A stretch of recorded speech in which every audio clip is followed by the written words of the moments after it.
welcome to another episode of the Super Awesome Game Review Show. Yes, this is still a thing I do. I know it's maybe not one of my more popular videos that I do, but there are still a handful of people that are interested in watching stuff like this, so I do it for them. I do it for you. You guys still here? Okay, so anyway, today's game we're reviewing is... this game is Xenoblade Chronicles X for the Wii U. I have been waiting a long time for this game. Ever since I played the first Xenoblade Chronicles, and I thought, hey, this game is awesome. And I was hoping there would be a sequel, and my faith was rewarded in the form of this game for the Wii U. And holy hell is it a beefy ass game. I mean, shit, there is a lot of things to do in this game. I mean, from start to finish, you were looking at a lot of just time spent on this game if you really think about it. So let's just go ahead and get started with all that, shall we? The game starts with a pretty decent create a character mode. I felt the create a character mode was kind of lacking and stuff like that. I mean, I was kind of hoping there'd be more facial hair options, at least.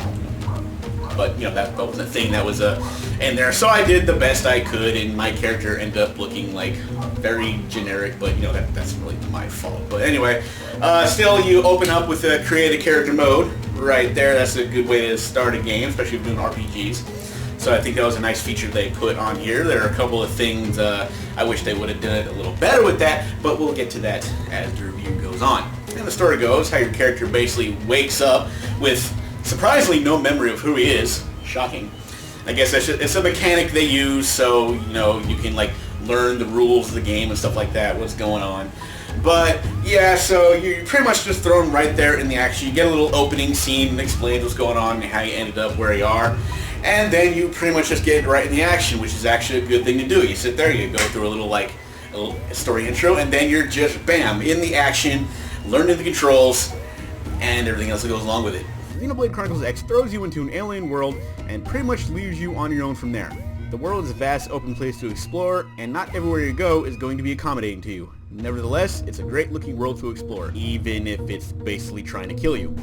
Jeez, you know, yeah, it's a lot of fun to explore, but there are parts where you're like, you're walking along, mind your business, just trugging along, doing that, trying to get from point A to point B, because you have a place to be, and you've got to get there, and between you and where you need to go, you are at level 8 and they are level 55 or something like that. You know, maybe exaggerating a bit in the level, but there's a big gap in there, and they will see you and they will hunt you down and they will try to fucking kill you, and sometimes, most of the time at that point in the game, they will succeed. I mean, they are just some dangerous ass motherfuckers out there in this world trying to kill you, and they are also like fucking huge. And there are some that are, you know, normal size, but they're still pretty up there as far as level goes, and they can still just swat your ass away. But holy hell, you gotta run. Early in the game, you gotta run like a bitch, because these motherfuckers are gonna try to find you, and they are gonna end your life. Of course, by ending life, it means it just you respawn to the last checkpoint. But you know, the way the checkpoints are, that could be like all the way the hell back there. You made progress, you're right before your goal, and bam, fuck you. The battle system is not at all dissimilar from the first game. One of the major differences is the fact that you can now have up to 4 characters in your party this time. Leveling up stays the standard way it usually does in RPGs. The tricky part is going to areas where enemies are of equal level to you, because there will be a lot of places where they aren't. I actually liked the battle system in this game. I thought it was a little more fast-paced and put together than the original game. I mean, the original game, it seemed kind of slow and stuff like that, but this one, you know, they did amp it up. It's a little more fast-paced, a little better. You know, you take, like, when you do moves, you can take cues from your partners and stuff like that, from the rest of the people in the party. They'll say things like, let's say, like, hit them with a melee attack, and if you have the little melee attack thing, it goes, and if you use that, it brings the, the affinity system. It raises your affinity with that character, plus it offers some healing, because, as far as I can tell, there's no, like, real healing spells in this game, or whatever you want to call it. I don't know, I could be wrong, maybe because like there's a lot of shit to do, and I still at this point didn't do everything that is needed to be done. I mean, I got through the main story and a bunch of other stuff, but there's a lot of things out there that I still haven't got to yet, and I don't know how to get them, because you basically more or less have to look this stuff up. So it's just like, I was this close. I still might. Even though I got through a lot of games, I'm this close to still buying. I haven't got to it yet, but it still might happen. Is buying a guide for this fucking game so I know what to fucking do, because there's a lot going on out there. But the battle system, I love it. I think it's great. The way everything just comes together, you know, you can, and it's kind of cool because this time you can switch between different weapons. You can have like shooting, you can like switch between gun and a blade and a bunch of other things. I'll get to a little bit more of that a little further in review. But yeah, other than that, it's a pretty standard. I don't want to say standard. It's a pretty fun game. It's pretty much like you can like do a thing where like you can dictate how you push start or plus, whatever you want to call it, and you can dictate how you want your other characters to act. You can have them do their own thing, or you can have them like all converge on you and help you out to do other things like that and stuff like that. So there's still a lot. I mean, it's a very fun battle system, and you can do a lot with it, and there's a lot of options in there. So it's pretty great. I did like it, and I think that's like one of the things that they really improved upon from the first game, and they did like really good execution on that, and I thought it was great. As you level up, you can unlock and change classes that open up different arts and skills for your character.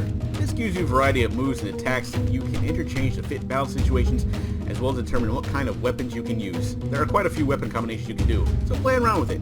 Or choose your favorites. Yeah, there's like a bunch of different weapon types, there's like shield type, there's like warrior type or whatever like that. I might be paraphrasing here, I don't remember all the things on hand.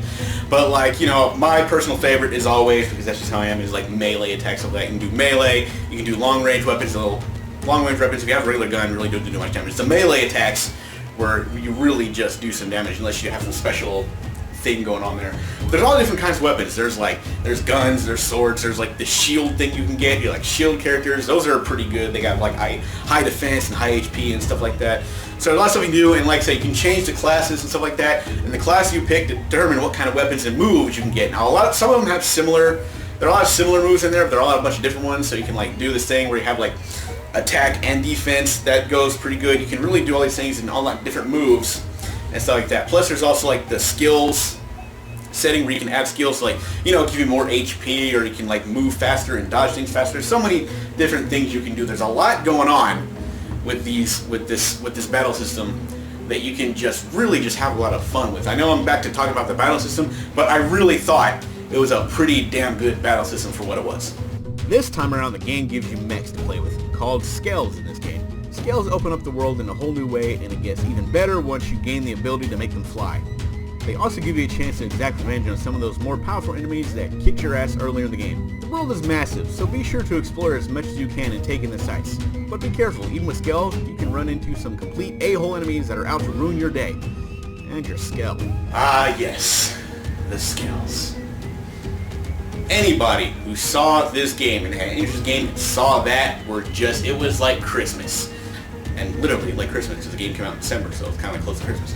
So yeah, the scales are great. Get them at a certain point in the game. You have to do little side quests to open them. It's a kind of a pain in the ass. It's actually a bunch of side quests. Kind of a pain in the ass, but it's not that bad. So, you know, once you finally earn them, it just opens the game even more, especially when they start to fly. Oh my god, then there's all these places. At this point, you can go anywhere. Anywhere in the game at this point. If you know, the whole thing about this game is if you can see it, you can go there. And boy, does that not ring more true until you get the scales. Because once there are places that you go that is just amazing, and it's like you go there and you just want to explore, but you still want to be careful because there's still things that'll try to kill you even in your scales, and there are things out there who will destroy your fucking scales if you are in the wrong place at the wrong time. But there's a lot you can look at, and it's kind of cool because there's places you can go that never really have anything to do with the story, and you're thinking like, wow, this is actually kind of cool, but too bad there's really nothing that's going to happen here that's going to further the story. So that is kind of a downside right there, but you know, still, all these places you can go, just the traveling, the flying, everything, the exploration, it's just great, and it's a lot of fun, and it's definitely something that you could waste a lot of time on, just exploring and looking at the world around you and just how alive it is. Xenoblade Chronicles X is definitely one of the biggest games the Wii U has to offer. If you're a Wii U owner and like RPGs, the game needs to be in your inventory. It can keep you busy for a long time, even long after you beat the game. Yeah, so there is definitely going on a lot in this game. I mean, you could just spend hours on it, even if you don't go through with, like, the story, which, you know, unfortunately, as far as the story goes, I think it was kind of rushed. You know, I think they, like, spent more time... I guess it's not that bad, but, you know, they spent more time on crafting the world, putting it out there, than actual story mode. So I guess, unfortunately, it seems like you can't seem to have one without the other. I don't know why that is, but on the other hand, like, the first Xenoblade game had a massive world and a great story, so, you know, the story was kind of rushed and things like that. It just didn't seem like they put as much effort to this one as the other one. And it's basically like, there's only like 3 main characters when you think about it. You can go through the whole game with just these 3 characters and never have to get anybody else. Like, the 4th member is just optional. And there's members you can pick up during, like, you know, you find them, you do their own personal story and stuff like that. And then you can add them onto your group or whatever. And as far as the story goes, I don't really like the way they handle story progression in this. Is like, the story was told in chapters, but to get to the next chapter, you had to fulfill certain conditions, which, like, you had to, like, you know, do something in the world map, or you had to do a certain side mission, or affinity quest is what they're called, basically. And it's like, I don't know why they would do that. I mean, if they're going to do it that way, they might as well have added that stuff into the main story somehow, instead of, like, kind of forcing you to do certain side quests just to get the main quest going. I mean, I didn't mind doing side quests, but it's like, you know, I wanted to do that so I could, like, level up, get money to buy new stuff and things like that. But as far as the actual, like, story mode goes, I think they kind of force you to do some side things to get to the main story, and the chapters actually did seem kind of rushed, so they're very short. So it's like 4 or 5 segments to the chapter, and it was done. And, like, there's a bunch of characters you just don't really care about. I don't know what else to say it.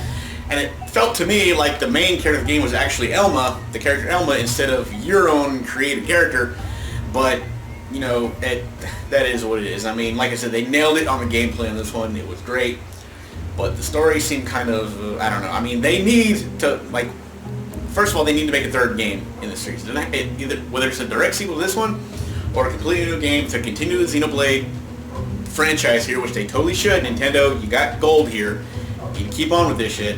Is like, if they could find a way to combine the 2 things, like the story elements of the first one and just the gameplay of the second one, you could have, like, one unstoppable beast of a game. I mean, it would be great, and, like, people would love it, especially if you like RPGs.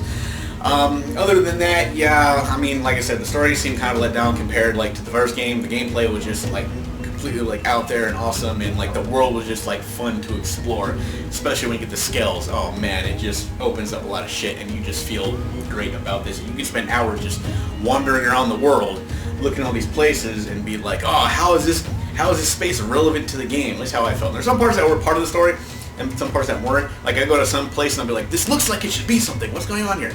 And then I find out it's part of a side story or affinity quest or something later on. So it's not too bad, and that's how you get more characters, and by doing affinity quests, but they're not really relevant to the story at all. And they have this other new feature where, like, you can pick up other people's characters, like their character, like they make a character, and if your game is in online mode, like, you'll see all these random characters about. Those are, like, other people's created characters. Those are other characters that people created, and they're, like, you can use them in your game. And it's kind of cool, but, like, they're only limited to a certain time. You only for, like, half an hour, then they disappear, and I can pick up another one. So it's kind of neat, but at the same time, there's a temporary fix to them, so it's kind of like, it's kind of weird. But, yeah, so, like, the 4th character, you can add 4 characters just by doing a little story, but they don't really add overall to the game. Like, you don't really, like, want to care about the characters much in this game as you did in the previous one. They don't seem like a tight enough group like in the first game, other than, like I said, the main 3 characters. So other than that, it was a very wide range. There's a lot going on there, but I feel story-wise, they didn't really, like, capture that feeling. But still, I mean, the game, it keeps you busy. I mean, you can spend hours upon hours just doing whatever. I mean, I was enthralled with this game. I was like, no, everybody leave me alone. Real life can suck it right now. I want to sit at home and play this fucking game. I want everybody else to leave me alone. So I give it major points for that, because I think major a major factor of games is your interest in it, and this one did in fact hold my interest very well, and I loved every minute of it, except for the parts where I had to do like side quests to get the main story. It was kind of annoying, especially when they don't give really any indication of where to find these side quests. They're all within the town New LA. New LA is like the hub world where there's like all the stuff you can go on, but it's like it's just like it's all there. But sometimes most of the time I had to look up what to do on the fucking internet just to see what was going on. And one more thing that I wasn't too thrilled about, and I think it was that great, was actually the music in this game. I'm sorry. I mean, I just could not get into it. A major thing from the first game that really drew me in was the music of that game. But this one, it was just like I don't know what they're doing. They were like putting like this freaking stupid wannabe J-pop in there. It was just, oh, it was mad. Especially the town music. Oh my God, don't get me started on the horrible theme that plays in the town, both in daytime and nighttime. It's just like you wanted me to like throw my controller at the TV and tell it to shut up, because the music in the town was just god awful. I am sorry. But other than that, there's a lot of fun things to do in this game. I think you'll love it. Also, you can use the map on the controller, on the gamepad. Like the map is here, and you can use it to like quick travel and get to certain places and check things. You plant probes in certain areas and it expands the map so you can like see where an area is, or you can use it to fast travel. So usually when you land a probe, it'll give you the ability to fast travel. There's some places just random fast travel that pop up because you walk by and you can fast travel there. So you can go ahead and use this. Like, it's good to use this actually. It makes the whole quick travel in the map a little better. So other than that, and another thing I thought they could have done was at least you know, with the voice acting. I mean, the voice acting is pretty good, but the problem was I just think your meta character should have been like fully voiced. But at the same time, I guess it's not that big because there's plenty of other games that are huge and like your main character doesn't have a voice. There's just little sound clips or whatever, which is basically what you have here. And he says a lot of things during battle. And you can actually give him Shulk's voice, and I think Melia's voice too if you pick a female character. So yeah, definitely I'm going to go ahead and give this game an A-, because like I said, despite a couple of gripes I did have with the story mode and music, it was a game that just kept me going and kept me wanting to play and got me very interested and everything like that. So it's pretty good, and there is a ton of shit you could do even after you beat the story mode. Hell, there's some things you can't even do until after you beat the story mode, so you can get the game going for a long time even after you beat the game. Yeah, there's a lot of stuff you can do. You can do online quests and stuff like that. There's like these world quests where you have to like do something with these big bosses.